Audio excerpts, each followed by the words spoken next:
Good afternoon, ladies and gentlemen. It is Thursday, April 23rd, 2026. Hoystory On Air here. Trying something I haven't tried in a while. This is starting out as a live broadcast. So, not a whole lot planned. We'll see. I've seen some clips already of the last night's California gubernatorial debate. I was not able to watch that live, probably because I'm not sure I'm into self-abuse at that level. And I was also on Dave Congleton's radio show over in San Luis Obispo last night. And that didn't, some technical mistake, that did not get posted to their feed. So hopefully that will be taken care of later today. I will get that up on my Substack for subscribers there. I'll probably post it to X as well. YouTube, I don't think, likes it that much. But that's the situation we find ourselves in. Talked with Dave Congleton about my new book, Fact-Checking Frauds. There's the name. There's the QR code you can scan to get a link to it. You can find it on Amazon. You can order it from your local bookstore. Prefer you buy it from Amazon. I get a bigger cut of the proceeds if you do that. So we're just going to go through this. This is the News Nation broadcast. It comes in, I think, a couple of seconds while they're still explaining the rules. But we'll just watch this and have a grand old time being miserable at the future of the great state of California, the Golden State, the deteriorating state. So let's go here and take a look. Let's go.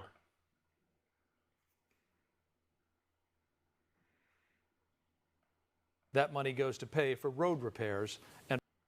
Okay, let's try that again. The sound of a bell will ring when their time is up. The candidates will answer the questions with the first order determined at random, and their position on stage was determined by polling. Our first topic tonight is the cost of living in California, and that includes the high cost of gas. We pay one of the highest gas taxes in the country, about 61 cents per gallon.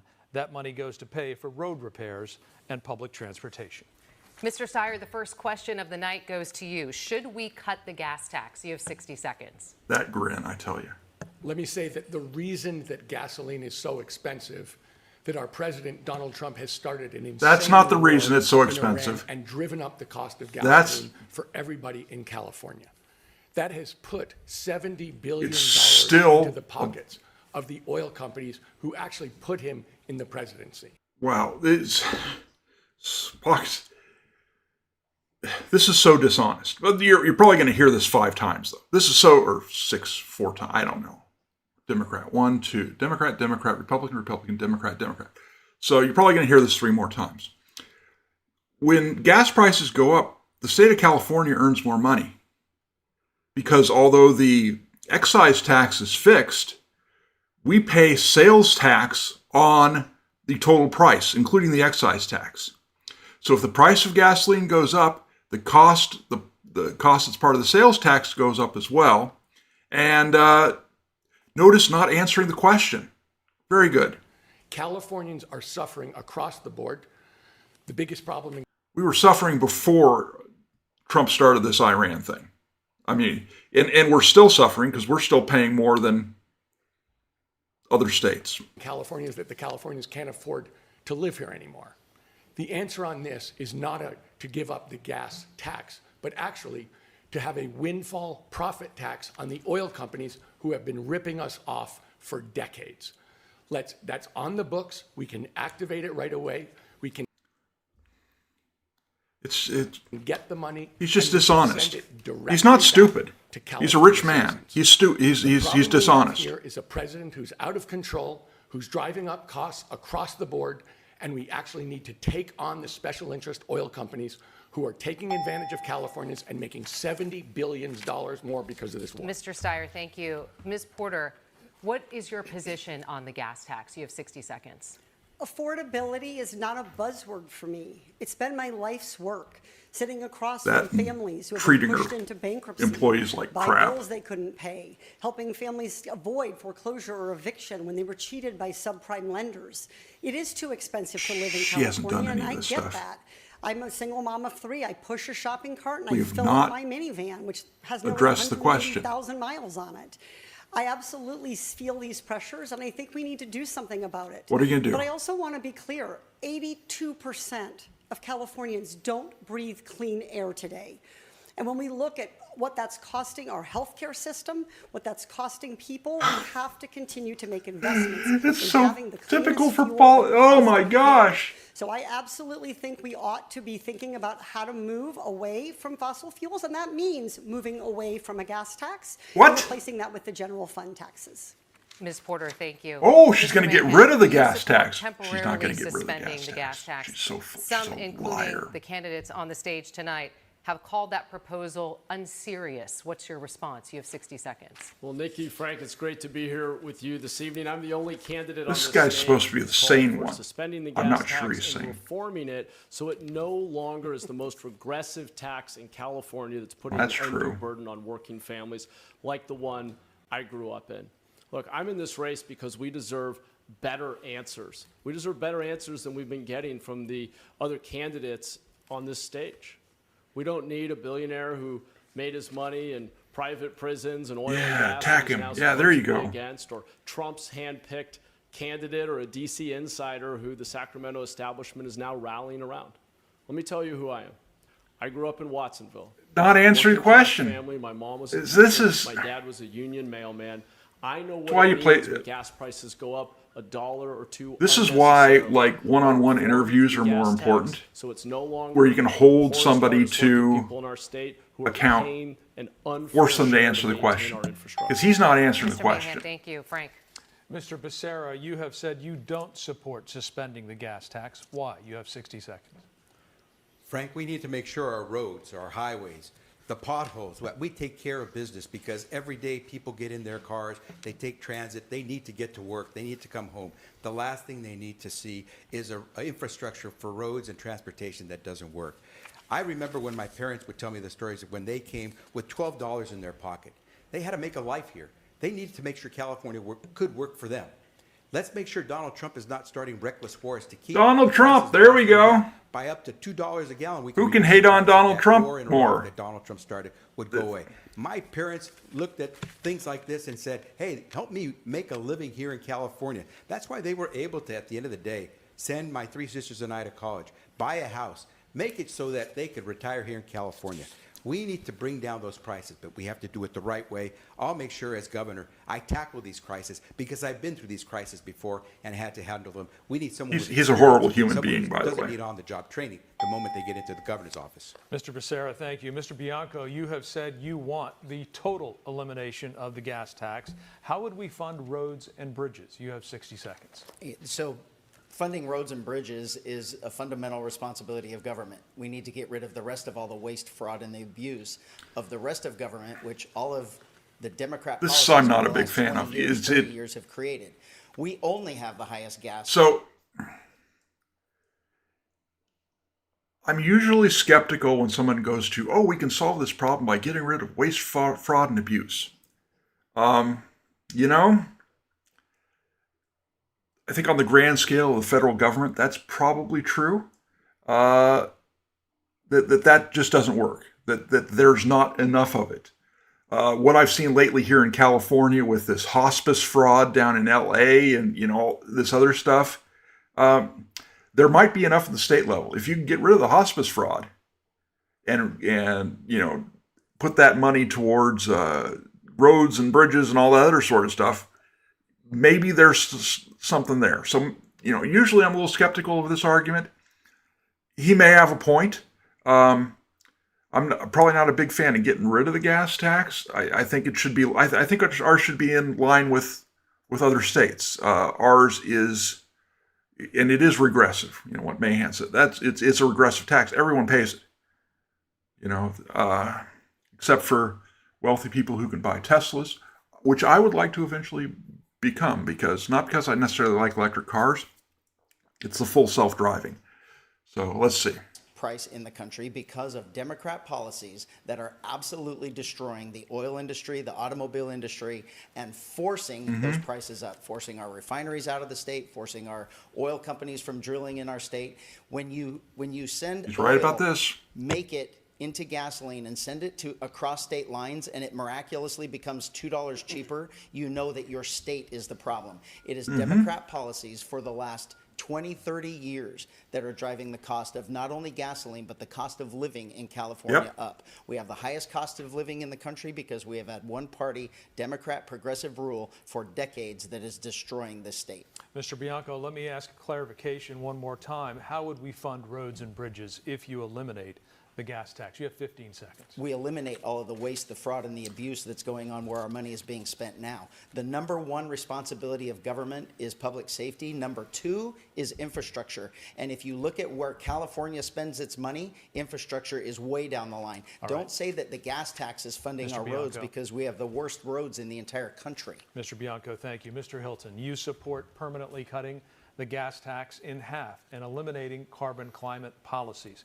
With a supermajority of That's good. Democrats Yeah, in the legislature, how would you, as a Republican governor, make any of these changes into law? He probably wouldn't make many. We have to make these changes because Californians are you'd have to being go crushed through the by the gas prices, by the gas tax. proposition We have process. the highest gas tax in the country for the worst roads in the country. And across the board, we have the highest taxes for the worst results. And you know who's really suffering?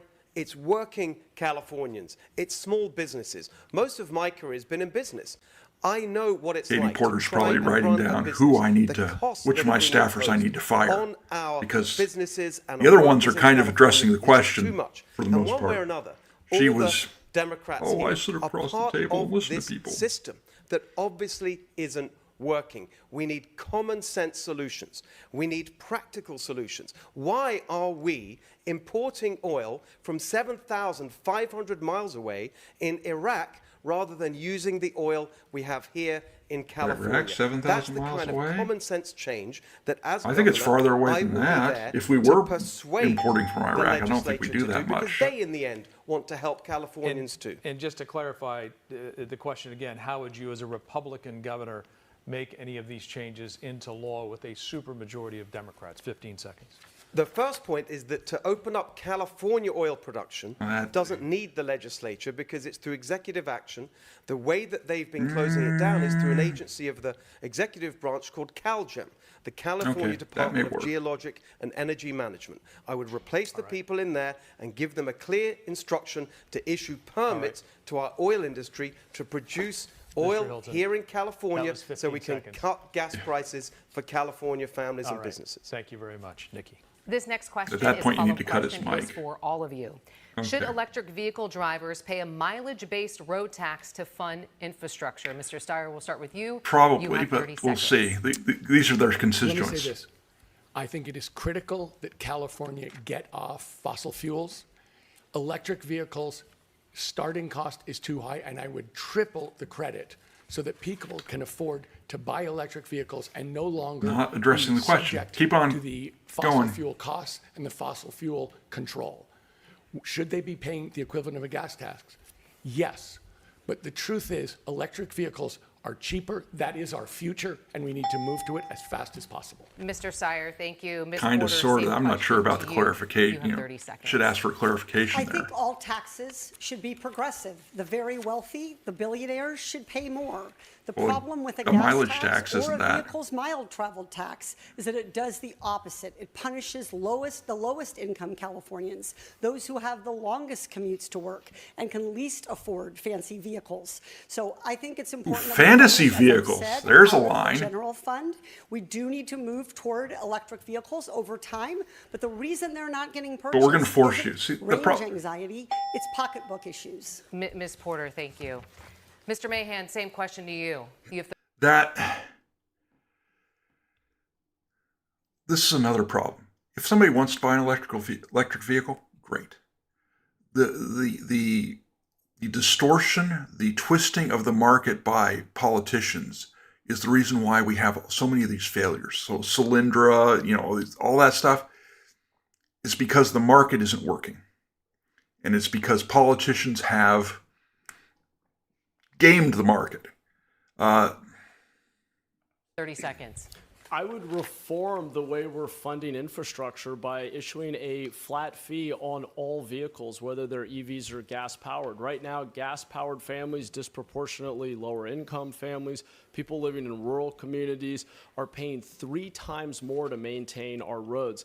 The way to achieve our climate goals is to invest in innovation, infrastructure, smart targeted subsidies, not to punish Smart working targeted people subsidies. who can't afford an Again, EV. we're not Mr. Mahan, thank you. Mr. Becerra, same question to you, and I'll repeat it. Somewhat Should electric reasonable vehicle drivers answer. pay a mileage-based road tax to Mahan's fund probably the infrastructure in sanest 30 Democrat seconds? up there, but that's Let's not think saying a about whole it. lot. Commuters and what they would want to see. I know that they want to see roads, bridges, highways that work for them, that let them get to work, that let them pick up their kids. They don't want to have potholes that ruin their vehicle tires and wheels. They want to have roads, bridges, highways that work. So I would say, let's take a look at all of the above. Whatever works. I'm not going to let our transportation infrastructure crumble. We Yeah, have to make he'd sure it's tax working more. for all of us. And so let's consider anything that He doesn't works want to that lower the it. public can He get doesn't want. behind. That's all I Oh, I'll would do. consider it, but Specifically, though, just to clarify Make here, him take a would you position. support Yeah, a tax good. for electric vehicles? 15 seconds. If we see that that's one option that people support, I would make sure that we are funding our infrastructure. He's not leading, We he's can't following. go. If people What we support do it, is when then we I'll let support Our it. roads and our bridges Yes, crumble. our governor is people suffer, not a commuters not a suffer, leader. and we Not a pay a leader. higher price. So we will fund our Mr. transportation Becerra, infrastructure. Mr. Becerra, thank you. Mr. Bianco, same question to you. You have 30 seconds. Let me make this very, very clear. California doesn't have a money problem. We have a money spending problem by decades of Democrat failures. Every answer you've had so far for the California public, they're raising your taxes, they're taking more and more of your money because they refuse to stop their spending.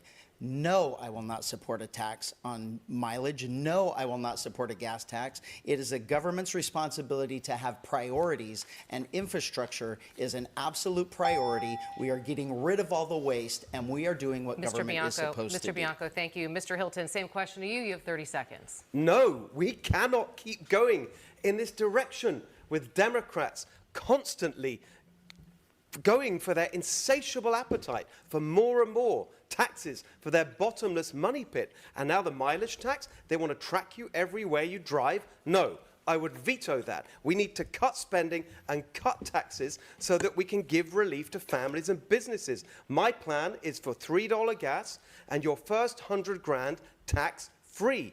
That's what we need to do to make our state. Just a quick apology if anyone's watching this later. The vertical thing isn't behaving properly, so I apologize. But switch to the horizontal. Let's see what's going on. Yeah, I kind of approve what Hilton's saying here. I'm not. The best a Republican governor can do at this point, until you start also electing Republicans into the state legislature in at least enough numbers to sustain a veto. There's not a whole lot he can do, but at least this, he's more honest than most of the others on the stage. How affordable? Mr. Hilton, thank you. Frank. Our next question tonight is about an issue we all see every day in California: homelessness. There are 187,000 people experiencing homelessness in the state right now. Homeless. In a Why recent did you say they're Insight homeless? Politics poll, 86% of those surveyed believe the homeless problem has stayed the same or is getting worse.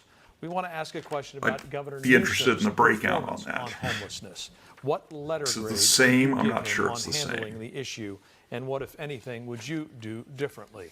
Ms. Porter, we're going to begin this will with be you. interesting. You recently gave the governor a solid A- when it comes to his overall job performance.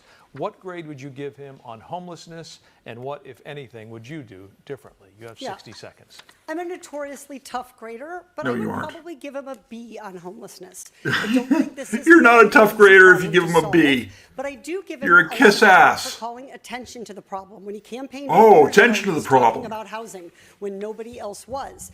Our homelessness problem is a direct correlate of our housing problems. We're not going to solve homelessness without bringing down the cost of housing. That's why housing has been my number one issue since the day. And this is just wrong. Our homelessness problem by and large, is not a result of the housing costs. Some of it at the mart. Mostly, it's a result of drug use, mental illness. Those are the two big ones. It's not that they can't afford homes most of the time. It's because they're not all there. But, she's going to play this game. What do we expect? I don't know. I launched this race over a year ago.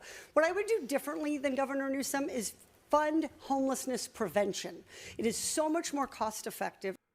What the hell is that? Seriously?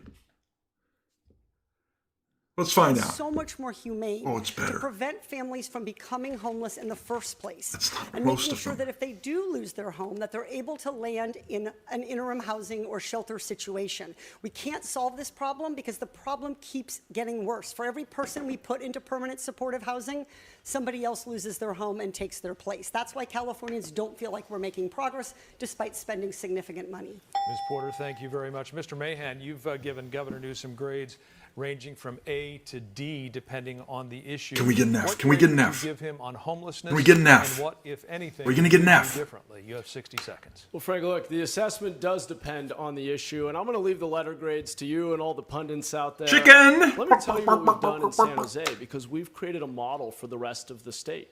We've increased trust in local government by 40%, primarily because we have moved thousands of people indoors. I had to take on the establishment within my own party to change the way we were spending our money. We were spending $1 million a door and taking years to $1 million build a alternatives to the door? streets. Instead, we built basic, dignified $1 million shelter, a invested day? in prevention. And when shelter was available, we required that people come indoors. We've reduced unsheltered homelessness in San Jose by nearly 1/3 over the last 4 years. That's why trust in government in San Jose has increased. It's why fewer people are outdoors. And it's part of the reason that our streets are safer and cleaner. I'm proud of what we've done. I'll demand results from every city and every county in California as governor. Good luck. I'd like to Good clarify luck. and ask you one more time to give a letter grade to help voters understand your assessment of Governor Newsom's I job on refuse. this issue. You have 15 seconds. All right, Frank, since you insisted. Yes. Look, Good job, Frank. a B on Care Court and Prop 1 and many of the important initiatives that he championed where I've been proud to stand B? with him. Chicken ass. I'm going to Chicken. give us all, though, a D on implementation. San Jose is Give led us the all way. us. A few other We're to places have, blame. but we have not We're to delivered the blame. results people deserve. Thank you very much for the letter grades. Wow. Mr. Becerra, we haven't seen you issue a letter grade on Governor Newsom's overall performance. What grade does he get on homelessness, and what, if anything, would you do differently? You have 60 seconds. Frank, I would say that the governor has made efforts. We've seen him come down to Los Angeles, actually go out and try to clean some of the streets. Can't slam. Yeah, and On effort, I a would day give him later, an it's a A. friggin' mess. Here's what I would do An to A fix for it. effort. I would focus An A on for something. effort. I would make sure if we're sending billions of dollars down to the local communities to That's one of the problems, just for the record, with it's participation. A for I tried. Problems with students in public schools. Oh, you tried. You get an A. We'll promote you. Yes, you don't know how to do anything. The results are an actual failure, but A for effort. our cities and our counties, that we would demand accountability for the dollar that we're going to give them. We need to see results, and results are what you see on the streets. We need to pull folks up, help get them back on their feet, and that's what I would do. But what I will tell you is my principal job as governor, and I'm glad to hear other people are saying this, is I'm going to keep you housed. If you are in a home right now, renting or owning, if you lose your job unexpectedly, or you have a medical emergency, and now you're about to become homeless as a result of that now unaffordable expense, tell me what you need. How can I help you keep your home? Because it costs me so much more money to pick you off the streets, provide you with the assistance in the shelter, than it does to keep you in the. Again, I think we're overplaying this. The home that'll help at the margins in theory, as long as you're not transferring the responsibility to, say, the landlord. Because, there's lots of landlords who own maybe one home, maybe two, maybe, that maybe they work hard to support, and they got a mortgage to pay too. And if all you're doing is saying, oh, you can't kick them out, you're punishing other Californians who may not be wealthy. Home that you're already paying for. Mr. Becerra, let me ask you a follow-up question. You're saying that anyone who needs housing assistance, you will help them. That means the government will help them. How much is that going to cost, and where does that money come from? You have 30 seconds. Yeah, Frank, we spend billions, tens of billions of dollars right now to try to pull people off the streets. This is a great question, frankly. It is. would cost It's a us great fraction question. of that amount to help someone who temporarily lost their job stay in the home. If they, for 2 or 3 months, fall How behind do you the job, manage that? They don't get kicked out because we'll try to support I'm- them. I'm curious how 0 he's gonna interest loan. manage that. You can keep them in their home. I save a lot more money by keeping them in the house than watching them hit the streets and then try to find them and pick If them. this is so easy to accomplish, why has it not been done yet? Why has it not been done before? This sounds like a great idea with the best of intentions. Sorry, stealing that from Reason Magazine, but yeah. Far more expensive. Mr. Becerra, thank you. Nikki? Mr. Bianco, you have been very critical of Governor Newsom. What grade Because would he you deserves give it. him on homelessness, and what would you do differently? Well, You have 60 seconds. I think we've just learned of the failure of the California education system, too, if we can't even realistically assign grades to failure. It is an absolute dismal failure, and anyone that says it's not is fooling themselves or trying to fool voters. We are not dealing with homeless, so stop calling it homeless. It has nothing to do with homes. This is drug and alcohol-induced psychosis, mental illness causing the other. It doesn't matter. But these people are suffering from drug and alcohol abuse and mental illness. We would have fixed this That's problem most of them. probably already had the Democrats in California, in state legislature, and our governor funded Prop 36 to give us the treatment that we need. I am on the front lines of this. I've been on the front lines of this for 33 years. This has nothing to do with the home. Until we actually start caring about these people, you have compassion to look them in the face and tell them that you're going to walk by them and ignore them. If that's what you're going to do, you're just a part of the failure of government. We are going to deal with this for what it is. It is not homes. Mr. Bianco, I just want to clarify here the second part of the question. If you're elected governor, what would you do differently? You have 15 seconds. Every single bit of the money going to nonprofits and NGOs for homeless ends the day I take over.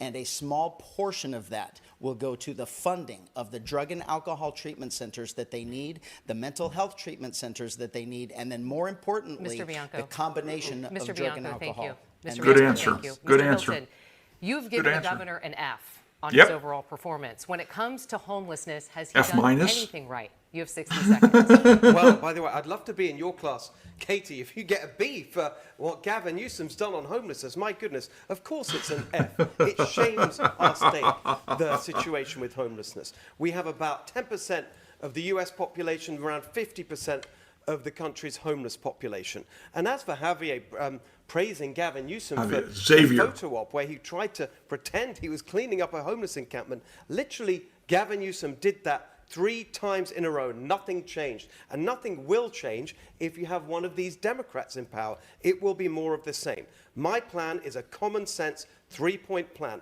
Number 1, it is illegal to live and camp on the streets. We need to enforce the law. Number 2, we need to get people into the drug treatment that they need, and it cannot be a choice. Number 3, we need to get people the mental health care that they need instead of the barbaric. The only situation sane we answers have on right this now in stage were from the California Republicans. As a result of these Democrat The only policies, sane where answers were from the main Republicans. place where treating people with mental health problems is Hilton- jail. Mr. That Hilton- has to change. Mr. Hilton, thank you. Ms. Porter, Mr. Becerra, I'll let you respond, but I just want to clarify the second part of my question. Do you think the governor has done anything right on homelessness? I'll give No, you 15 everything has taken us in the wrong direction. That's why we spend, what is it, the state auditor found, $24 billion of our money spent on homelessness. They have no idea where it went because it's going into these non-profits and crony developers that are, instead of solving the problem, they are profiting Okay, off Mr. these Hilton, thank you. Democrat Your time is up. policies. Thank you. Ms. Porter, I'll allow you to respond. You have 15 If seconds. you were in my class, Mr. Hilton, You'd get an F because I don't like in my you. bankruptcy and consumer protection class, that the majority of homeless people in California are actually working. They're not just people on the streets. It's That's- not just people with that's mental not- illness or people with drug or substance use problems. It's also families Fact who are check. fleeing Fact check, partners please. with Someone domestic fact check violence. that. It's people who Are the double majority of the up homeless in the state of people who are California- living in their Let's see what cars Grok on our says. college campuses. Homelessness comes in a lot of different forms, and if we don't see the whole problem, if we demonize them from one perspective, we'll never be Typing able to into solve this Grok. problem. Ms. Porter, thank you. Mr. Becerra allowed you to respond to Mr. Hilton there. You have 15 seconds. Well, it's interesting to watch someone who has served as a talking head on a Fox News program telling us how government should run when he never has run any government in his life. And it's fascinating to see that he can do all these things when he's talking about not collecting any revenue to be able to do any of this work. It doesn't add up. The math doesn't work. But then that's what happens. You can be a talking head and not worry about the consequences of what you do. Mr. Becerra, thank you. Mr. Steyer, the last time you were asked to grade government. Grok's answer. No, the majority of homeless people in California are not currently working a job. Current employment rates among those experiencing homelessness are consistently low, typically 8 to 20%, depending on the location and survey, though many have worked in the recent or more distant past. Let's ask again. Let's ask. Do the majority of homeless people suffer from drug or alcohol addiction? I spelled addiction right. Probably don't have to spell it right. Addiction or suffer mental illness. Let's have Grok think. They're thinking, they're talking, it's doing searching things. What do we know? What do we know? Talk to us, Grok. Yes, the majority of homeless people experience mental illness or substance abuse. California is particularly detailed. Recent large 82% reported serious mental health condition in their lifetime. 66 currently suffer. 65% reported regular illicit drug use. Yeah, the picture of homelessness that they're trying to some of these Democrats are trying to paint is not accurate. Governor Newsom, let me ask this question. Okay. We know you have a lot to say tonight, and we have a lot to get to. So let me ask you this question here. Mr. Steyer, the last time you were asked to grade Governor Newsom, you passed, saying that you hadn't followed his record closely enough. Are you ready to give him a grade on homelessness? And what, if anything, would you do differently? Yeah, talk to us, billionaire. I'll give the governor a B- on this. B-? I want to start with a simple statement, which is no one gets well on the street. What I would do is make sure to keep as many people off the street, and if they're on the street, to get them off as fast as possible. Because only 1 in 7 people who become if that's the case, why is Newsom getting a B-? Either bipolarism or some sort of substance. Why is Newsom getting a B-? The street itself is such a vulnerable, dangerous place that it creates mental health problems for many people. That's why I'm in favor of emergency interim housing. Getting people into one room with a key, shared laundry and food.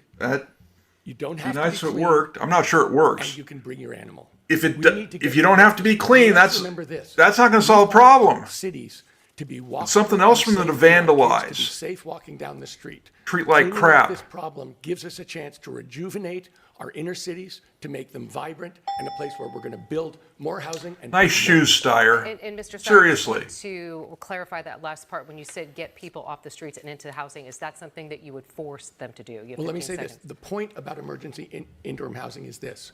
People want to go to it. No, so you're not going to force them. Is designed not going to solve the problem. As opposed to the huge shelters or waiting 7 years to get them into permanent I'll give housing, praise which costs, for these anchors so far. Man was saying it costs $1 million a key, and the numbers I've heard of between $750,000 and $1 million. Being homeless for 7 years is an incredibly dangerous thing to do, and it's the most compassionate thing we can do is to provide the interim housing that gets people to places they want to be. Mr. Steyer, thank you. Mr. Mahan, I'll let you respond since he invoked your name and called out the figure there. Yeah, thanks. Well, look, it has cost $1 million a door. I can show you the receipts from projects that have been approved. Well, I guess that's what he's referring to. I thought it was like day. No, it's okay. The only housing Tom Steyer's built has been private prisons and ICE detention centers. He's going to go. Here's the thing. It's $1 million a door. So for one of these, converted Motel 6s or whatnot that you do, $1 million. My house doesn't cost that. didn't cost that. If that's how much you're having to spend, you got a serious problem. And it's not, I mean, $1 million for each homeless person? Am I taking crazy pills? Does anybody understand this is a problem? The reality is when you build interim housing, and what Tom's pointing to is the same. It'll be nice when this gets down to one or two candidates. Hopefully they're both Republicans. They can agree on a lot. 70% But of people have been willing to come indoors. There's also a share of folks who are out there. $1 million unable to come wow. indoors. Mr. Mahan, We have to be able to mandate Mahan, treatment. Mr. Mahan, thank you. Mr. Starr, I'll give you 15 seconds. So let me say this. My wife and I started a nonprofit bank to basically go in and support the people who can't get financing from normal banks. We have financed 17,000 low-income housing units. We have made sure that every loan is measured only for its impact on the community, either in terms of economic growth or environmental sustainability, and we don't make a dime out of it, and we absolutely never will. Mr. Steyer, thank you. Now we would like to ask a question about each of your individual campaigns. You will have 1 minute to answer this question. Mr. Mahan, we will start this round with you. Artificial intelligence is replacing jobs in every industry. Your campaign is supported in part by billionaire tech executives. How can voters concerned about AI trust you to work for them and not the tech industry? You have 60 seconds. I'm not sure this is a very good question. I'm the only I'm not candidate sure. Who on cares? this stage who has direct experience with deploying AI in government and regulating it. We created the playbook in San Jose that hundreds of other cities and counties use to put restrictions on how technology is used.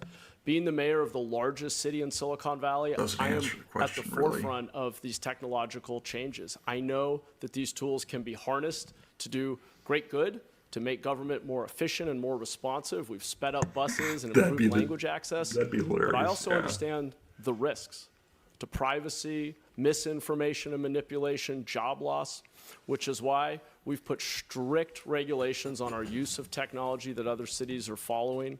We've created the first AI upskilling curriculum for our workforce so that they aren't not answering the question, technology, but they can use it to enhance their work. I am not afraid to regulate big tech or any other industry, and as governor, I'll make sure we protect the people of California. No, I'm not afraid. Thank you. Didn't really Mr. answer the Becerra. question. You were chair of the Democratic caucus when Eric Swalwell was elected to Congress. Woohoo! You said in a recent interview good. that, quote, many of us heard the rumors.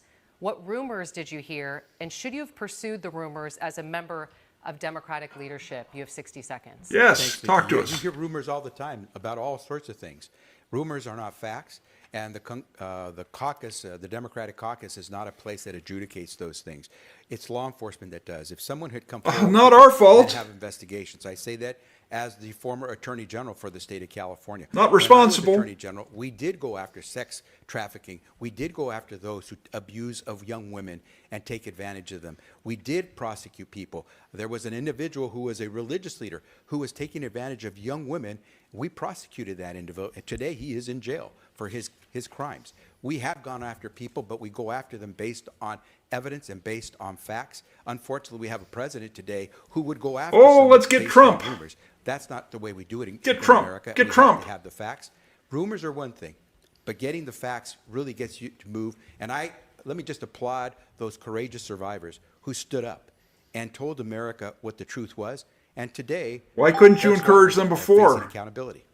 Mr. Why didn't you Becerra, believe it thank before? you. Why didn't you investigate before? Mr. Bianco, you took an unprecedented action recently, seizing Oh, yeah. 650,000 I don't know certified about ballots this is by your own county election officials as part of an investigation into election fraud because of an allegation by one group. The California Supreme Court has ordered that investigation paused for now. Do you believe California elections are secure, and would you consider taking the same action after the primary election if you don't believe the results? You have 60 seconds. Well, we're never going to know if our elections are secure because when law enforcement does legitimate investigations into the allegations, it's stopped by our current Democrat one-party rule in California, particularly our embarrassment of an attorney general. So this was a very, very good basic, zinger on normal Blanta. investigation. Hit Bonta. The allegation didn't come from a group. It came from reports that our own records, county records from the Registrar of Voters, that do not match the output of votes counted. So a very simple investigation would have counted those ballots to see if they match the votes. But we now have a massive political outcry from our Attorney General using political lawfare to stop a lawful investigation. There's a and it wasn't right-wing stopped. The kinda investigation was not stopped by the Supreme Court. It was stopped so we could argue Buzzword. these ridiculous allegations from the Attorney General about whether or not he has authority to stop that investigation in the first place. And to clarify, would you consider taking the same action after this primary election if you don't They're doing good believe the with the results are follow-ups if they don't answer the Yeah, whole part. You made that assumption that that's why this happened. That is absolutely horrific that you basically said that I did that because of how I felt. If we get information, I've been 33 years in law enforcement investigating crime. Do you want me to start doing that with murders? I mean, this is ridiculous. This is an absolute ridiculous question. This is a ridiculous topic because we have an allegation of voter fraud. And Californians are sick of voter fraud. They're sick of politics. And they believe there's voter fraud. All right, But when Mr. we Bianco. try to fix it, it is stopped. All right, Mr. Bianco, thank you. Mr. Hilton, you said you were deeply honored to recently... The truth is, again, you go back and look at some of my previous podcasts on, voter fraud or whatnot in California, particularly the one where I start with Stacey Abrams, and I can only go about 30 minutes, maybe less. It's designed so we can't tell if there's voter fraud. By design, we cannot tell. Why? Because we don't require ID to vote. It's illegal for a poll worker to ask for ID here in California. So, receive President Trump's endorsement. That's despite the fact that 62% of Californians disapprove of the job he is doing. Are those Californians wrong? You have 60 seconds. One of the proudest days of my life was the day I became an American citizen. It happened in a ceremony right here Good answer. in San Francisco. So it is a deep So it's a honor good for me start. to be endorsed by the President of the United States. And here's the thing that's going to help every Smart answer Californian so far. when I'm governor, is that we will have a constructive relationship and partnership with the federal government, which would be the case, I would hope, for any party in that situation, so that we can make things better in California, work with the president and his administration to manage our forests better, to harvest the timber so we can build the single-family homes we need for young families, to work to increase California energy production as he wants to do, so we can lower gas prices, to fight the fraud think in this is our a pretty good government answer. so we can cut spending and cut taxes, to work to enforce. Let's see if there's a our follow-up. Do you think immigration people laws in California all will hate these you because areas Trump and said he more? likes you? It will benefit every Californian to have a governor Mr. who Hilton. is a partner on these issues Mr. Hilton. with the president and Thank his you very team. much. Nikki? No Mr. follow-up, Steyer, but you okay, are let's- the only let's go. billionaire in this race. Yep. According to reports, you and your wife paid $5.4 million in federal taxes in 2024. You have said repeatedly, quote, "tax me more." How much more should you be paying? And there's nothing preventing you from paying more. Yes. Cut a check. 60 seconds. Cut a check. So let me say this, I'm the only billionaire on the ballot, Nikki, but I'm not the only billionaire in this race. The billionaires and corporations are spending big in He's this not race going to to answer the oppose me and to support question. the other people on this stage. In 2024, corporations spent $540 million to lobby in Sacramento. They are literally spending tens of millions of dollars against. They're spending that money because that money gets them something. If Sacramento said, "Oh, we don't have the power to do that. We're not going to, pass a law to benefit you," they wouldn't spend the money. Me. I'm the billionaire who wants to tax other billionaires. I'm the billionaire who's taking on the electric monopolies and trying to break up their power. I'm the billionaire who wants to tax the oil companies and make polluters pay. So when you say I'm the only billionaire in the race, yes, but I'm the person who is the change agent in this state. I'm the person No, he's not. No, he's not. who's taking on the funded corporate interests who are driving up costs for Californians in every place. No one wants to take them on. I'm doing it. They're spending tens of The millions. follow-up is going to be, have you cut a check? On Earth Day, the oil companies dropped $5 million today against me to fight me on Earth Day. Thank you very much. Mr. Steyer, thank you. And I just want to clarify for people watching this right now, two parts of the question. You said tax me more. How much more? And there's nothing preventing you from paying more taxes, have you? My wife and I have said that we will give the bulk of our money away while we're alive and in the process of doing that. But me paying more taxes is not the answer. So the answer is no. People Say should, that again, Tom. wait, no, Mr. Steve, let me Hilton, finish. That's not fair. Mr. Hilton, I have said one person putting He pays more money the into the lowest tax system. rate of Mr. anyone Hilton, if you guys are on both this talking, stage. people at home won't be able to hear you. So If continue, one Mr. person Steyer. puts more money into the government, that doesn't solve it. We need structural change. And in every one of the places where Californians are being ripped off, where it's impossible for them to make rent at the end of the month, Mr. Steyer, I'm thank taking you. on the special interests, and they're fighting back. Mr. They're Steyer, the person who are Mr. coming Steyer, after me thank you. because they're scared of me. Mr. Steyer, thank you. Frank. So not a dime. Acknowledge that your interactions with an aide and with a reporter captured on videos which went viral were, in your words, a bad look, and that you could have done better. What have you done to address those concerns?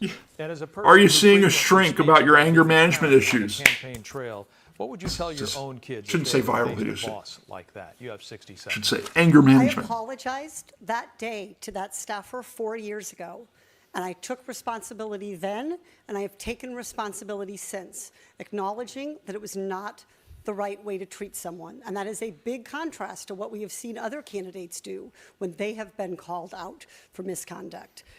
I'm proud Like what- that staffer like and Swalwell? and I continued to work Swalwell together got for out of the 4 race. years following that incident, and it speaks to how I addressed it. I work hard with my team to deliver for Californians, things like free COVID testing in the first weeks of the pandemic, things like cracking down on pharmaceutical price gouging, calling out a bank CEO for the fact that their employees couldn't pay for housing. All of my accomplishments have come from my team, and I would say that if somebody is treating you rudely, you should speak up. And that's what I would want my children to do, and that's what I did when I was being pushed again and again and again to kowtow, to give in and defend Donald Trump when he was engaged in despicable actions. I wasn't going to do that for that reporter, and I will not do it as governor. Ms. Porter, thank you very much. And with that, we're going to take a short break. When we come back, we're going to ask the candidates about an exclusive report that shed new light on a battle between California and the Trump administration. You are watching Debate Night in California. Okay. Do we jump really quick back to the thing? Maybe we jump really quick back. Everyone gets a quick potty break. We right back. Okay, it looks like right about here. Okay. Let's go. Part 2. I'm frankly impressed with myself. I'm still doing this. We're halfway through. It's politicians talking. They're not, Welcome back to Debate Night in California. The race for governor coming to you live from San Francisco. All right, let's move on to our next question. In an exclusive Cron 4 report, a California Highway Patrol officer was recorded giving a roadside English proficiency test to a commercial truck driver. Let's take a look at the video. And then do me a favor. Tell me what this sign means. So what does this mean? What is it telling you?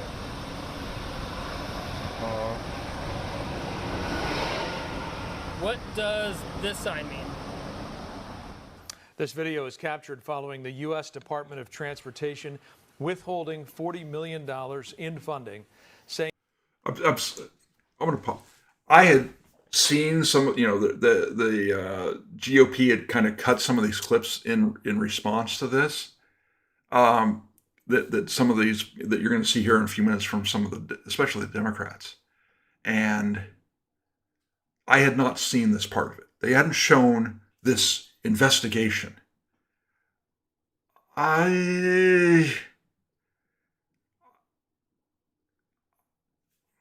I'll address it when we go on. But this is it's not what I expected.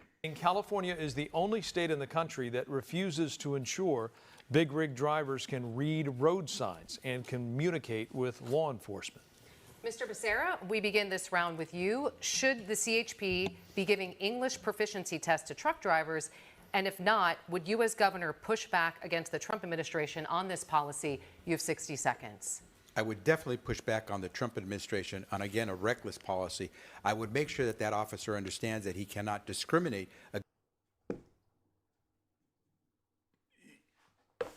Did he see the video?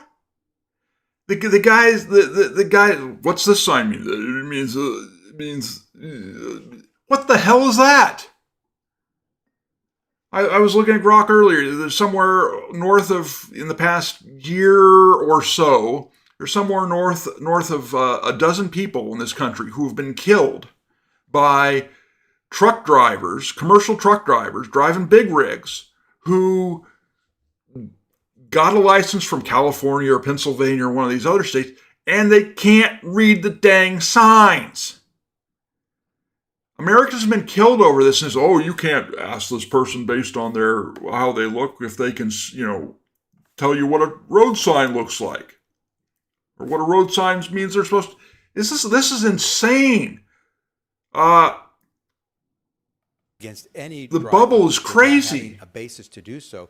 I understood a little bit of what that individual was trying to say. What was he trying to say? See the signs, but it certainly sounded like he was trying to describe what that particular sign was trying to represent.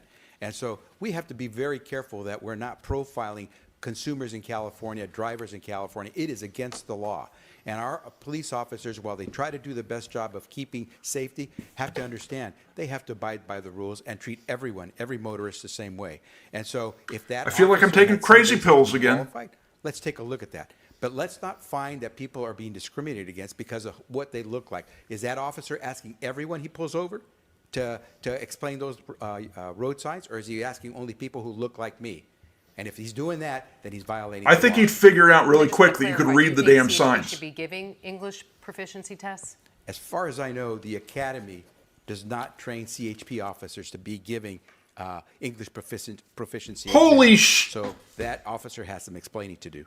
Mr. Bianco, you are the Oh my only law God. enforcement officer on the stage tonight. Should this type Wow. of roadside testing become standard practice across California? And what should happen to drivers if they do fail? You have 60 seconds. Well, we have to, first off, acknowledge that we actually do have rules and we actually do have laws. And if they are not abiding by those laws and California is giving them driver's licenses when they do not qualify for those driver's licenses and we're sending them out onto the streets, we also have seen several horrific accidents that were attributed to people that did not understand English or that could not comprehend the road signs or the street signs that they were supposed to be abiding by. So we don't know the context of this. This is what's super important, especially in law enforcement. You have to know the entire context of this entire stop and this entire video, not just the small section. But if he is verifying whether or not someone can read signs, my guess is he was stopped for violating a sign and he's trying to verify that he could. And let's stop with this whole racism thing and racial profiling and all of this garbage. We have to get over this. You either violated the law or you didn't. End of story. Consequences for bad behavior. Mr. Bianco, thank you. Mr. Hilton, would you require full compliance with the federal Yes! standards for truck Say drivers? yes! 60 seconds. So I've discussed this with someone called Marcus Coleman from Bakersfield. His beautiful daughter, Delilah, was put into a coma by someone driving a truck. An illegal immigrant, didn't speak English, and his daughter now disabled for life. That's what we're dealing with here. It is completely ridiculous that we have people driving on our roads who can't understand road signs and can't speak English. So, yes, of course, and I've discussed this with my friend Sean Good Duffy, the answer. Transportation Good Secretary. answer. We will not be issuing commercial driver licenses when I'm governor to people who are illegally here and who don't speak English. That is obvious common sense. Mr. Hilton, thank you. Frank. Good job. Mr. Steyer, where do you draw the line on this? Should language proficiency for truckers be strictly enforced, even if it means that some of them will probably lose their jobs? You have 60 seconds. Look, I agree with what was said, which is we don't know the context of this stop. But what I can say is this: racial profiling is illegal. Race. And in fact, picking on people So he's not answering the question. In the state of California. Not answering the question. I have a program for ICE that involves prosecuting them for racial profiling, prosecuting them for violence against Californians and the supervisor. Supremacy clause. Investigating their detention centers. Supremacy Having clause. funds for people who've been kidnapped and put in those detention centers, and a know your rights. Can we get somebody who's actually familiar and has passed a high school civics class? Police officers and the criminal justice system. I mean, it sounds good. Yeah, get them by people who failed civics. I will say this: Donald Trump posted against me last week because I said ICE has to obey the law in California. The head of ICE posted against me, but I'm not going to step Because back you're not. The truth is, It's when I make a racial law. profiling is illegal, violence is illegal, and the governor of California needs to Mr. stand up Steyer. for Californian citizens every time. Mr. Steyer, thank These you. aren't Ms. Porter, citizens. Same question. Do you believe that English proficiency, language proficiency should be strictly enforced for truck drivers? This should be an easy yes, but I would they won't. absolutely fight the Trump administration because Yeah. the job of the California governor is to protect Californians. And right now, that includes protecting them from Illegal Donald Trump. aliens. Protecting Californians also includes enforcing traffic laws. And we've seen sometimes a need for oversight in California. For example, we have seen that the Department of Motor Vehicles was not enforcing rules around DUIs and drivers who had convictions for that.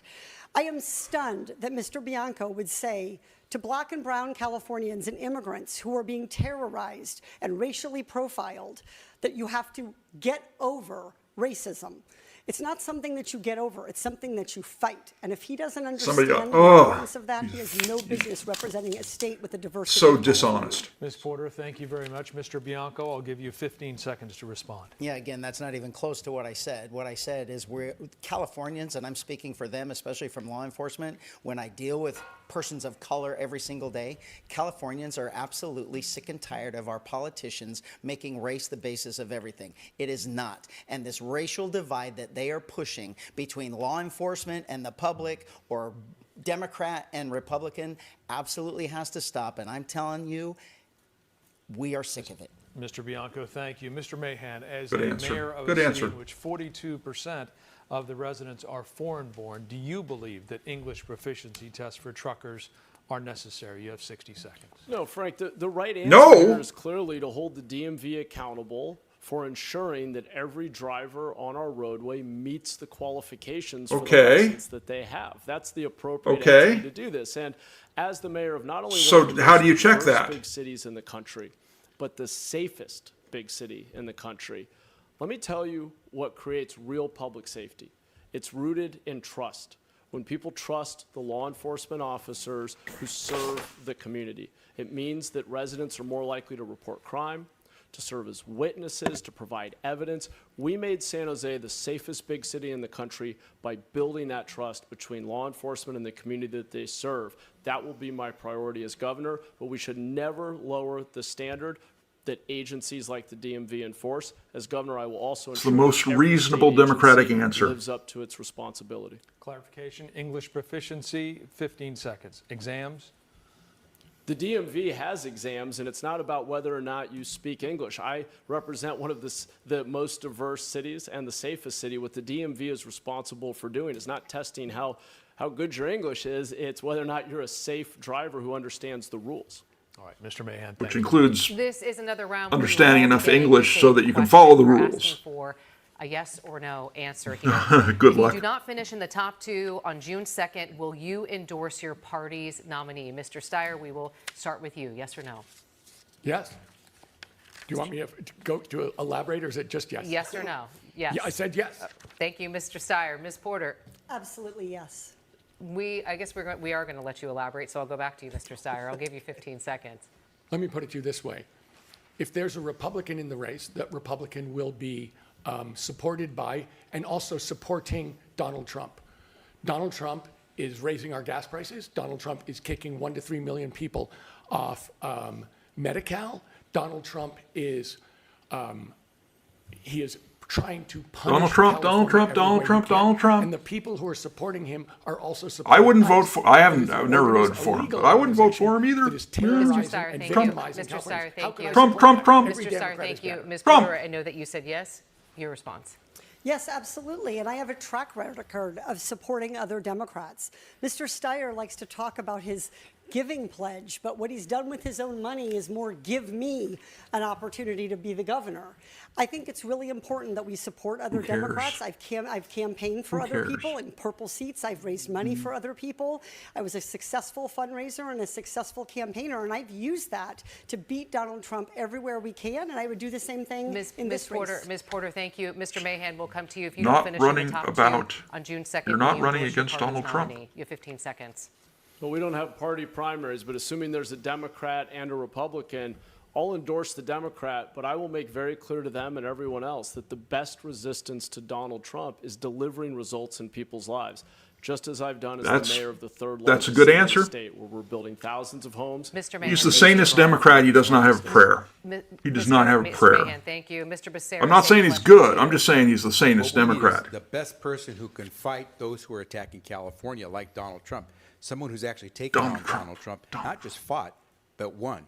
Not No, someone you who just lost. wants to fight to do more for housing, but has and can improve the lives of so many people. Little sisters Has of the fought for poor. better health You care. lost. I will support that Democrat lost. in the runoff. Mr. Becerra, I'm hoping thank you. I'm the one that's there. Mr. Becerra, thank you. Frank. I'll ask the Republicans now. We've heard from the Democrats. Mr. Bianco, if you do not finish in the top two on June 2nd, will you endorse your party's nominee? 15 seconds. The only people who are hurting California are Democrats. It is not Donald Trump. They keep saying Donald Trump because Democrat policies are a dismal failure in California. They have nothing to point to. If I'm not going to support my opponent because it's going to be he and I going to November. Okay. Thank you very much. Mr. Hilton, if you do I not hope finish you're in the right. top two on I June hope 2nd, you're will you right. endorse your party's nominee? 15 Yes, seconds. yes, I will, because we've had 16 years of one-party rule by these Democrats. Yeah. It's given us the highest poverty rate, the highest unemployment rate, the highest cost of living in America. It is obviously desperately time for change in California. It's time for some balance in our system. We have to elect a Republican We have as your governor answer. this year. Thank you very much. Nikki. Now we are going to go to our closing statements, but that does not mean the debate is over. We will continue to be live on our last half hour of our digital channels and on YouTube. To get there quickly, just scan the QR Oh, we get code another on your 30 left side of the seconds screen. or Mr. 30 minutes of Mahan, we'll this? begin with you. Closing They only statements, you have broadcast 30 an seconds. hour? I guess. Thanks, Nikki. I'm running for governor because odd to have closing Californians statements deserve two-thirds better. of the way We deserve a through. government that is accountable for gonna have delivering second results closing in people's statements? lives. As Like mayor second of the third breakfast? largest city in the state, I've delivered the biggest decreases in crime and homelessness with thousands homelessness of homes may under have more construction. credit, but I know what it looks like crime- to take on the establishment within my own party to make government deliver results for working people. We don't need MAGA, but we also don't need more of the same. That's why I'm offering something Mr. different. Mahan, thank you. Ms. Porter, you have 30 seconds. California, this election is about who you can trust to You fight can't for trust you. her. One candidate is a billionaire who got rich off polluters and ICE prisons and is now using that money to fund his election. Another candidate for nearly 40 years cashed corporate checks and then lacked the courage to take them on. I'm not like them. I have never which one's that taken one? Is she corporate referring to money. Becerra there? That's why I have always stood Mahan firm isn't old against enough to have Donald been Trump and special interests. taking I'm that like money you, for that long. A mom fighting for a better She's future not seeing for Mahan as California. a threat. Ms. Porter, thank you. Mr. Becerra, you have 30 seconds.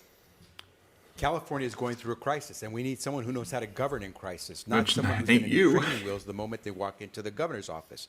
This is a time to have someone who's actually I guess fought that's an attack those on- crises, whether on it's the Breyer, man-made or, crisis coming from Washington, D.C., or whether Steyer. it's the cost of living crisis that we face here at home. We need someone who's actually fought and won, beat back Donald Trump to save the Affordable Care Act all the way to the Supreme Court, beat back Donald Trump in preserving the DACA program for Dreamers, been able to do that and win for the people. Mr. Becerra, thank you. Mr. Bianco, you have 30 seconds. Yeah, we have all heard their platform now. It's more taxes and a complete lack of responsibility. I have 33 years of dealing with the consequences of their poor decisions and of their poor policies and the Democrat agenda for the last 33 years. I am running for Californians because Californians do deserve better. They deserve someone with honesty, transparency, integrity, and most importantly, proven leadership. If you want the status quo, keep the status quo. If you want a better California, I'm asking for your vote. Mr. Bianco, thank you. Mr. Steyer, you have 30 Good seconds. closing statement. The people raising the cost for California don't want me to be governor. I'm the change agent here, and You are they not don't the want change.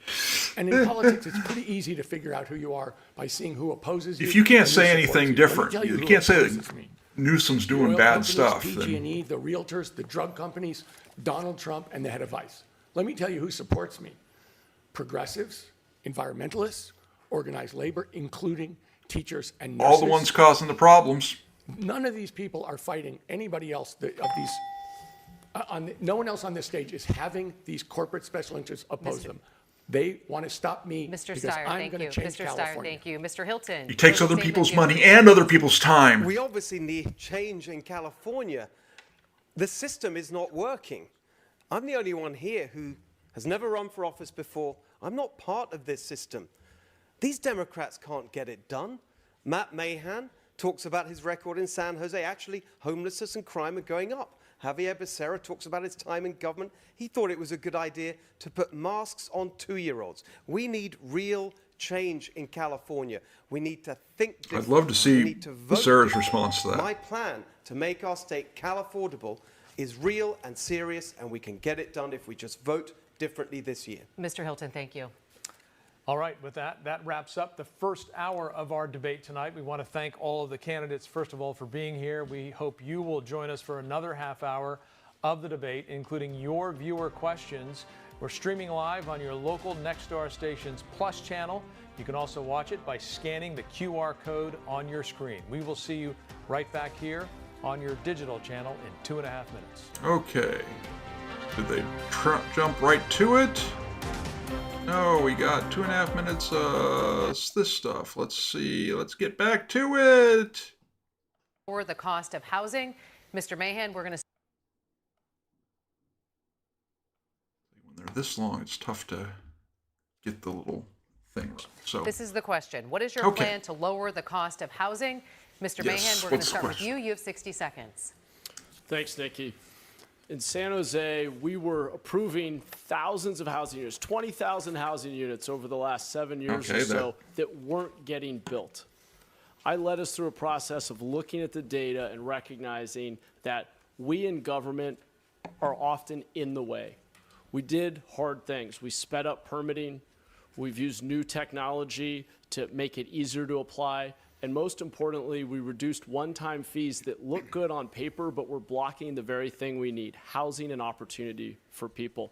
We now have thousands what of new were units those under one-time construction. fees? That's a kind of template interesting. for the state. That's What how fees we'll did move you get rid forward. of? I know what's at stake. I grew up in a household that was paycheck to paycheck. I remember my family, my parents arguing about how to make the mortgage payment. Solving this problem is the most fundamental way to expand economic opportunity and upward mobility in California, and I will get the job done. Mr. Mahan, thank you. Mr. Becerra, same question to you. What is your plan to lower the cost of housing? You have 60 seconds. Well, we have to give those who build the homes the incentive to do so. That means streamlining the regulations and the fees that make it impossible. We always hear to this, believe that and they can make yet, these if projects it's this pencil easy, out. why hasn't Once it we do happened? that, we want to build smart. We want to build in the places. Why where hasn't makes it happened? sense. By transportation, so it's easy to get to and from work. Make it so that we don't have commutes that are hour and a half long. We want to make sure that we help those who want to buy a house get in a house. Most Californians who are renting are essentially paying a monthly mortgage, except it's called rent. I would convert them into homeowners by helping them with their down payment. We have down payment assistance programs where we will expand the opportunity. You know what that always does? Any economist will tell you what that does. If you give first-time home buyers a $5,000 credit, guess what happens to the cost of those entry-level kind of housing units? The price goes up by $5,000 because they know the first-time home buyers have $5,000 more.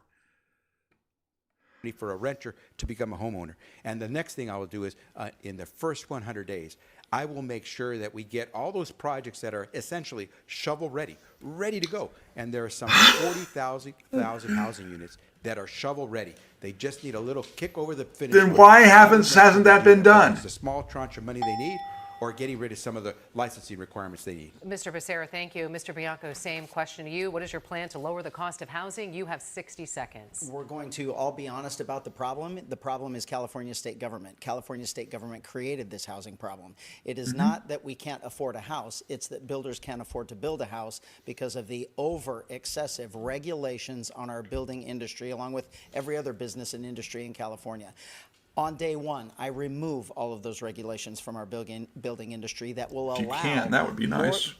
As much as a third, sometimes more depending on location, to a third of the price of a home to be removed off of that $900,000 price tag just by getting rid of the government red tape. Instead of 3 to 5 years, it's going to take 3 to 5 months to build a house. We will encourage our builders to build. When we take the restrictions away, builders build homes. We do not have a land problem in California. We have a management problem. We have a government problem that we absolutely must take away. The restrictions, the big ones, all the regulations, but CEQA, Coastal Commission, CARB, all of those on our building and building industry will be removed. Mr. Bianco, thank you. Mr. Hilton, same question to you. You have 60 I don't know if he's got the authority to do Well, that, but San it's Jose a nice place is the to template aim. For housing affordability in California. God help us. It was just rated the least affordable city for housing in the world. That is completely I'm not sure that's wrong true. answer. The right answer is my plan, which was the first plan that I put forward in this campaign. Number one, we have to end this outrageous hidden tax on housing. They call it impact fees. It can add up to 20% to the cost. Clarification.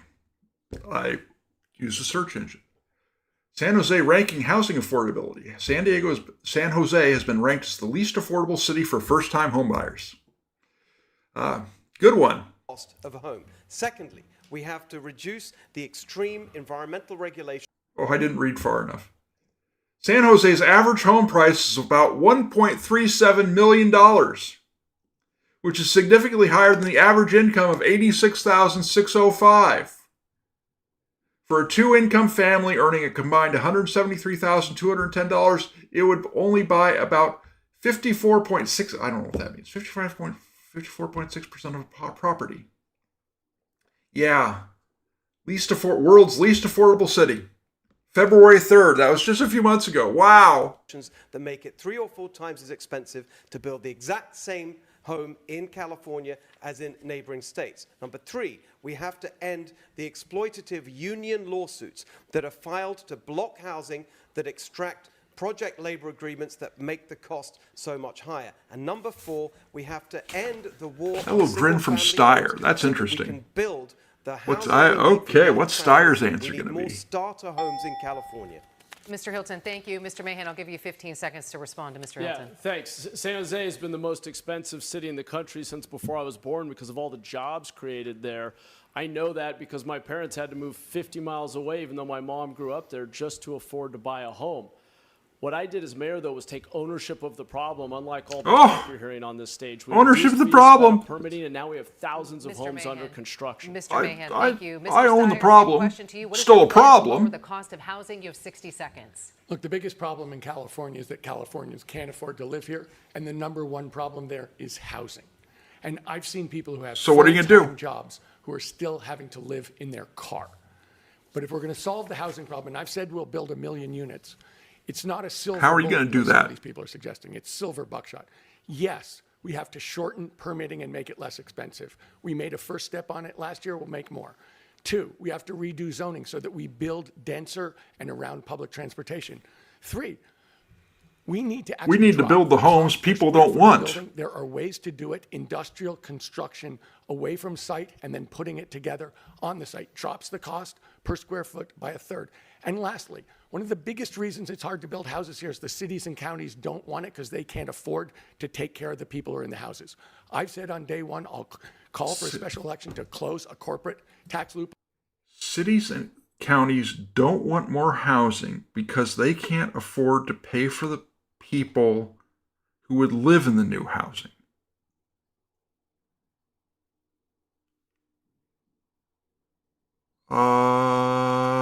That's interesting. That will fund it. That will get the cities and counties on our side. The realtors are mad at me. They're fighting me. But that's the only way we drive down housing costs for the people of California. Mr. Steyer, thank you. Ms. Porter, same question to you. What is your plan to lower the cost of housing? You have 60 seconds. Housing is personal to me. I've sat across from thousands of Californians who are facing eviction or foreclosure. When I served the state of California for 3 years under then Attorney General, now former Vice President Kamala Harris, and I held the big banks' feet to the fire for predatory lending. I've also questioned CEOs of big banks about how the huge slice that housing takes out of their paycheck. Housing has been my #1 issue since I launched this race, and I have the deepest background in housing policy of any candidate on this stage. The key is to build faster. If we build I'm not sure that's in California, as states like Colorado, that's a big accomplishment. We can take 10 or 20% off the cost the tallest of housing. midget. That's real money back in families' pockets. It's not a couple bucks, it's hundreds of dollars. I just want to comment, Mr. Becerra, you have all these lovely plans, but there are never any numbers, any revenue plan, any details, anything that pushes on the status quo. It's just all due, but the how, the why, the how much, it's all missing. Ms. Porter, thank you. Mr. Becerra, I'll give you 15 seconds to respond to Ms. Porter's comments. It's very rich to hear from someone who's never had to actually run a government. I have had to balance 4 budgets over the course of my time as Secretary of Health and Human Services. A budget, by the way, that was larger than the budget of the state of California. When I was Attorney General of the state of California, I had a fight, whether it was a corporate attempt to try to take advantage of Californians or whether it was the Trump administration. I got in and I filed lawsuits. They weren't frivolous lawsuits. I won most of my cases because I knew how to put down the details and the facts. So it's easy to say that's you longer haven't than done 15 this. seconds. It's easier to prove that you actually have. May I respond? Mr. Becerra, Ms. Porter, we have to move on. We have a lot of questions that our viewers have for us next, and Frank is going to move on to those because we have a lot to cover in little time. We want to turn to some viewer questions that we assigned at random to each of you in a random draw. Mr. Becerra, we're actually going to begin with you. Ashley from Paris wants to know what is one specific cost, gas, groceries, utilities, childcare, that you will lower in your first year, and exactly how will you do it? You have 30 seconds. Ashley, one of the things that I will do immediately is I will freeze utility rates and I will freeze home insurance policy premiums because I believe it is time that Californians had an understanding of why so many of them are paying so much for both of the freeze home insurance policy premiums. Of 30 seconds. Actually, one of the things that I will do immediately is I will freeze utility rates and I will freeze home insurance policy premiums because I believe it is time that California I'm not sure how you're going to do that. Of why so many of them are paying so much for both of those charges that they have when they have a home. It is time for us to get behind the curtain and understand why these industries are charging Californians so much. Because a big problem down there in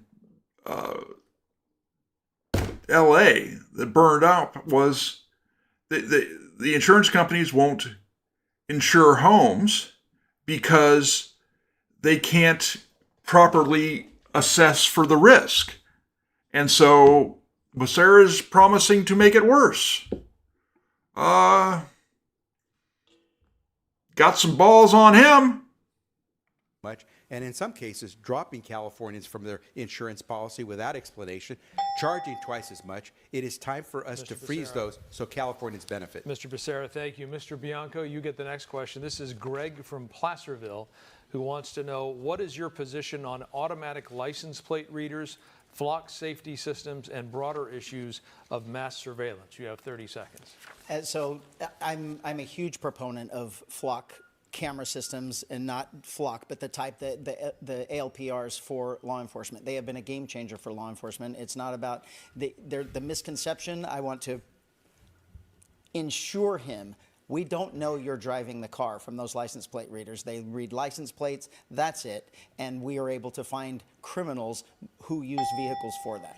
Mr. Bianco, thank you. Mr. Hilton, you get the next question. This is Carlos from Los Angeles who wants to know, what are you going to do for California schools? But that's what you expect from a cop. It's an absolute scandal that we have just under half of our students can read at grade level. For math, it's 35%. Here's the plan. We're going to learn from what works in other states and around the world. The best way to teach kids to read, phonics. We're going to have that in every school. That's old. The most important thing is that you learn to read by the end of 3rd grade. Just as Mississippi has done, we're going to make sure we're going to give you help over the summer if you can't, but if you don't meet the test, you repeat the grade, and then you can move forward. That would be a novel Teachers idea. and schools accountable Mr. Hilton. for their performance. Thank you very much. Nikki? Mr. Steyer, Sophia from Folsom wants to know, what is your stance on remote work? You have 30 seconds. So Who cares? remote work is enabling people not to make these huge commutes. And it is a way for us to save money. It is a way to keep people off the roads. So I am a supporter of remote work, period. But let me say this as someone who has run lots of organization and lots of teams. There's reasons to be in the office that involve human interaction, that involve mentoring, that involve the growth of young people. So when you're running an organization, We'll yes, see how you much have to longer take I can into last on cost, this because, but more you than know, that, this you is have to account for mostly it. useless. Steyer. I can see why they Thank did Thank this you. after Ms. Porter, the Tony main from Costa broadcast. Mesa wants to know, Tony. do you agree with schools not notifying parents if their child identifies as a different gender? You have 30 seconds. Oh, here we go. There's a It good is question. Between a parent and a child, when a child chooses to have that conversation. The job of our educators is to teach them to read by 3rd grade. That is a really important benchmark to help them make the jump from Algebra 1 to Algebra 2, which opens the door to higher paying jobs. These are conversations for kids and parents to have with each other and their healthcare providers. This is not a role for schools to be policing personal decisions. Ms. Porter, thank you. Mr. Mahan, John Carlo Reasonable from Los answer. Angeles asks this. Are How would you Democrats finally communicate to finding Donald out that the Trump if trans he thing attacks is you not directly or helping them? policies valued in California? You have 30 seconds. Well, just as I've done as mayor of San Jose, when the Trump administration threatens California's people, our funding, our values, I'll fight back.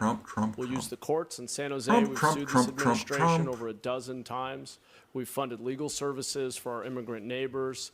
We have used every tool. We have funded We have paid for illegal immigrants, lawyers. To help us rebuild LA, reduce fire risk. We need a partnership, and we need to find common ground with this administration on certain issues. Mr. Mahan, thank you. Frank. We'd like to move on to our next question. Many Californians cannot get home insurance anymore, or their premiums have skyrocketed. Well, Sarah just told him he's going to make it worse. Wildfire risk and catastrophic losses. Many have left the state. California's FAIR Plan, a last resort option, is being swamped and is becoming a crisis for the state. Mr. Bianco, this round begins with you. What is your plan to attract private insurance companies back to California? You have 60 seconds. Again, we're going to be honest about the problem. The problem is our California state government, is our California state regulations that are affecting the insurance companies. Various regulations affecting the insurance companies. The California State Insurance Commissioner. They told us why they were leaving. They told Governor Newsom for 5 years in a row that they were going to leave if he did not change the environmental policies and protections that prevented our fire agencies from creating defensible space around our homes, our cities, and our buildings. They told him they were going to lose cities and they couldn't afford to cover it, so they were going to have to leave. So the answer is remove the regulations, let the fire agencies create that defensible space. We are being absolutely controlled by environmental activism in this state that runs every single regulatory board. And as governor, I will remove that special interest from California state government. Mr. Bianco, thank you for that. Mr. Hilton, Good what answer. is your plan Good answer. to attract private insurance companies back to California? You have 60 seconds. We have to be clear about why they left. They left because of Democrat policies and wrong-headed regulation. Now, some of those mistakes have been corrected. The ability for insurance companies to price in future risk, the ability of insurance companies to account for reinsurance costs. But we still have wrong regulation. And this is the three-point plan that I've announced to fix this absolutely massive problem that is crushing so many families across California. Number one, we've got to get people off the FAIR Plan. It was designed for about 100,000 people. Now you've got over 600,000. We've got to work proactively to get those people onto commercial insurance. Number two, we have to stick to the regulatory framework that was in the original proposition that set up the insurance department. 60 days to approve rate changes. Sometimes now it's over a year. And number three, we have to stop these nuisance lawsuits, often filed by private equity from out of state, that are increasing the cost of insurance. All right, Mr. Hilton, thank you. Mr. Steyer, what is your plan to attract private insurance companies back to California? You have 60 seconds. Well, skyrocketing home insurance is one of the huge problems facing California homeowners. And it's a result of catastrophic fires and houses being burnt down, and therefore insurance companies wanting to get paid for that risk. What California needs to do is reduce that risk. We need to reduce the risk of catastrophic fire. What does that look like? On a macro basis, it looks like controlled burns, reducing dry timber. On a micro basis, it means hardening houses, keeping vegetation 5 feet away, and other things. We can reduce the risk of houses burning and catastrophic fire by 90%. The point is going to be, at Why that have point, they not done it? the insurance companies to start writing home insurance based on the reduced risk. And it's the job of the governor to insist that they take into account the reduced risk. Insurance companies are lazy. risk. They like to drive by a house and make a decision. When we're hardening houses and reducing risk by 90%, the governor's job is to make sure that they do the work, that they This take is into this is account, fairy and dust housing magic stuff. Insurance goes way down. This is Steyer, fairy thank you. dust. Yeah, it's. Ms. Porter, what is your plan to attract private insurance companies back to California? You have 60 seconds. First, I just want to acknowledge that so many who have been affected by wildfires have not received the federal aid that California deserves from the federal government because of Donald Trump. I also want to say, as a consumer protection advocate, I want to say this. First of all, I'm not sure that's true. Second of all, they had that fire aid thing concert down in LA for the Pacific Palisades people. And that was going to go to the people who suffer. They didn't see a dime. It went to NGOs. It went to things for illegal immigrant lawyers. It went to all this other sort of stuff. To registering people to vote. It did. They made millions of dollars, and not a dime went to people whose homes burnt to the ground. Not a dime. So, and no one seems to care about that. The media covered it for a week or two, and then, the money's gone. Tough shit. Excuse my French. would absolutely hold insurers' feet to the fire to make sure they pay out damages when homes have been burned. I think the solution is to have more insurance companies and more competition, but they're going to do that when we have reduced wildfire risk. We cannot afford to not act to reduce wildfire risk. We all lose.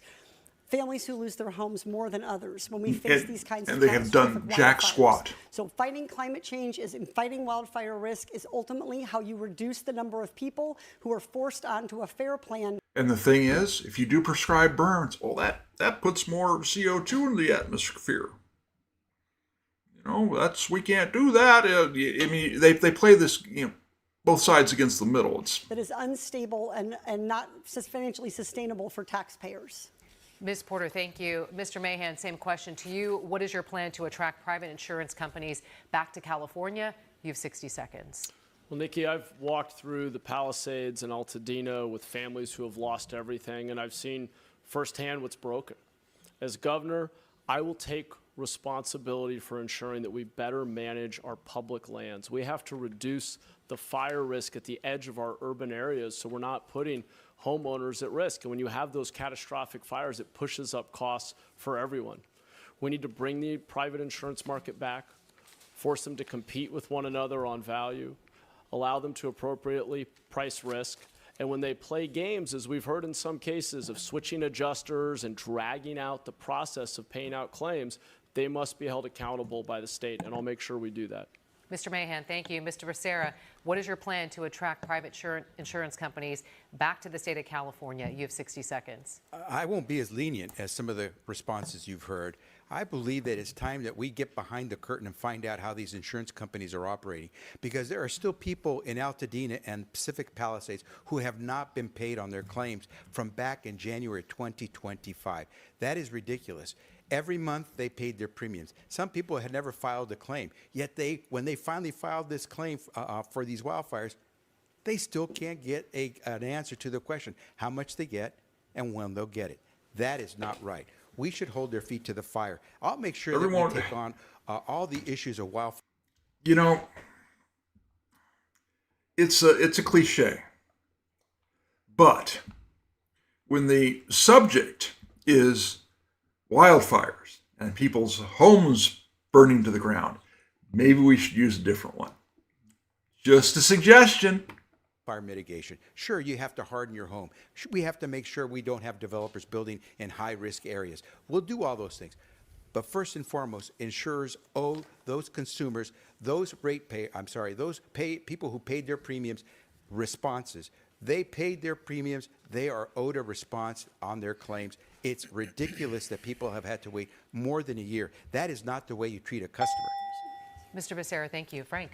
We're going to move on to our next topic, and that is social media and our children. A California jury found Meta and Google negligent, ordering them to pay damages for designing addictive social media that contributed to mental health issues. Would you support a law that bans social media usage for kids under 16 years of age? This is going to go to each Be interesting, but they're going to get Mr. around Hilton, it. you will go first. Now, the smart ones can get around it. So as the father of 2 teenage children, I know this issue very well. But actually, it's an issue that I've been thinking about and advocating on for many, many years. 11 years ago, in my book, More Human, 2015, that was published, I made the argument that Okay. Sorry, we're going to do this. I'd like to tout fact-checking frauds, how fact-checkers distract, deceive, and distort our politics, which I published recently. QR code. Use it. Go. Buy a copy of my book. He's not the only one who gets to promote his book during this. it's not just the apps, it's not just the platforms, it's the screens themselves, and that we should set a social norm that children under 16 should not have a smartphone. That is my position. That'd be now. nice. I think that every parent in their heart knows that it's wrong. Kids do not need smartphones, and we shouldn't allow it. So just to clarify, though, on the social media side, yes or no, banning it for kids under 16? I think it misses the point, honestly. I think that we've got to get to the heart of the problem, and that's the devices and the screens. All right, Mr. Hilton, thank you. Mr. Steyer, would you support a law that bans social media usage for kids under 16 years of age? You have 30 seconds. Yes, I would. I've said that publicly. I think it's been clear for a long time that young people have significant mental health issues as a result of social media. And we have counted on the companies to police themselves, and that has definitely failed. And let me say that as AI is here, artificial intelligence, that is something else which very much threatens the safety and health of our children. And it's going to be, that is something which absolutely threatens them. And young people are addicted to their artificial intelligent friends more than their real friends. And so we are Well, maybe going to because have they to don't have any regulate real these friends. companies and have the courage to do it. Mr. Steyer, thank you. Ms. Porter, would you support a law that bans social media usage for kids under 16? You have 30 seconds. Yeah, as a Why are we mom choosing of 3 16 out of teenagers, curiosity? Why I don't we will make it say that 18? Every kid is different. I definitely Why don't have we make it a 18? kid, I won't name him here, who's doing a good job with moderating social media, using it occasionally and in ways that have been helpful. I have another kid who's constantly told to put her device down, and when needed, I take it away. I do think we need to hold companies accountable when their products produce harm. If they're producing addiction, if they're failing to moderate inappropriate conduct, then we absolutely should hold them accountable. But those problems affect both kids particularly, but also adults. And just to clarify, and forgive me if I missed it, but hold accountable or ban the usage for kids under 16? I would not ban under 16. I might consider a different ban, but I also want to recognize that as a parent, it's an opportunity for families to make Yeah, it'd be choices nice and if we didn't have to conversations do about this. Technology that It'd be these nice. kids I will see mean, their it'd whole be lives. nice if Ms. Porter, thank parents you. were Mr. Mayor, doing a better would you job. support a law that But bans social media usage for kids under 16 years of age? You have 30 seconds. What I would do is require parental consent for children under 16 to be able to use social media.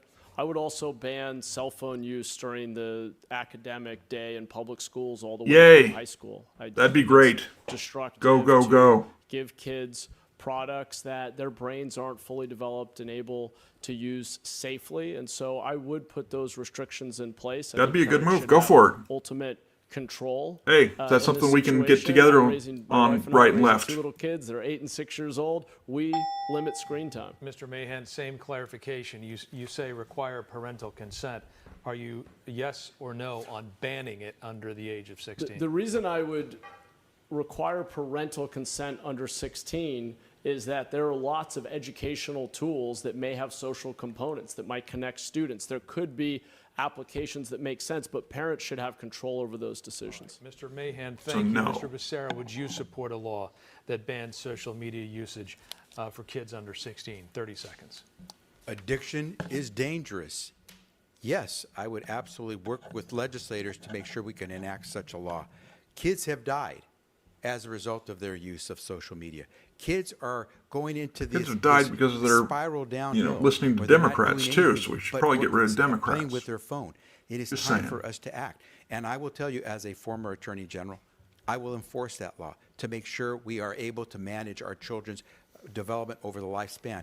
And what I will tell you is this: we also have to help those families that are trying to manage their kids' use of these types of devices. Mr. Becerra, thank you. Mr. Bianco, would you support These are a going law to be that interesting bans answers. social media usage for kids under 16? You have 30 seconds.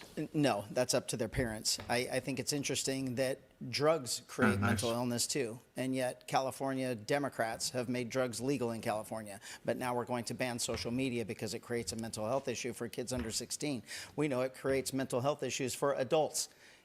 Social media is not a good thing for us to be spending 12 hours a day on, but it is up to parents what they want Except to do. this It's up channel, to the government you to should tell read- them and you what should their read kids my are book. going to do.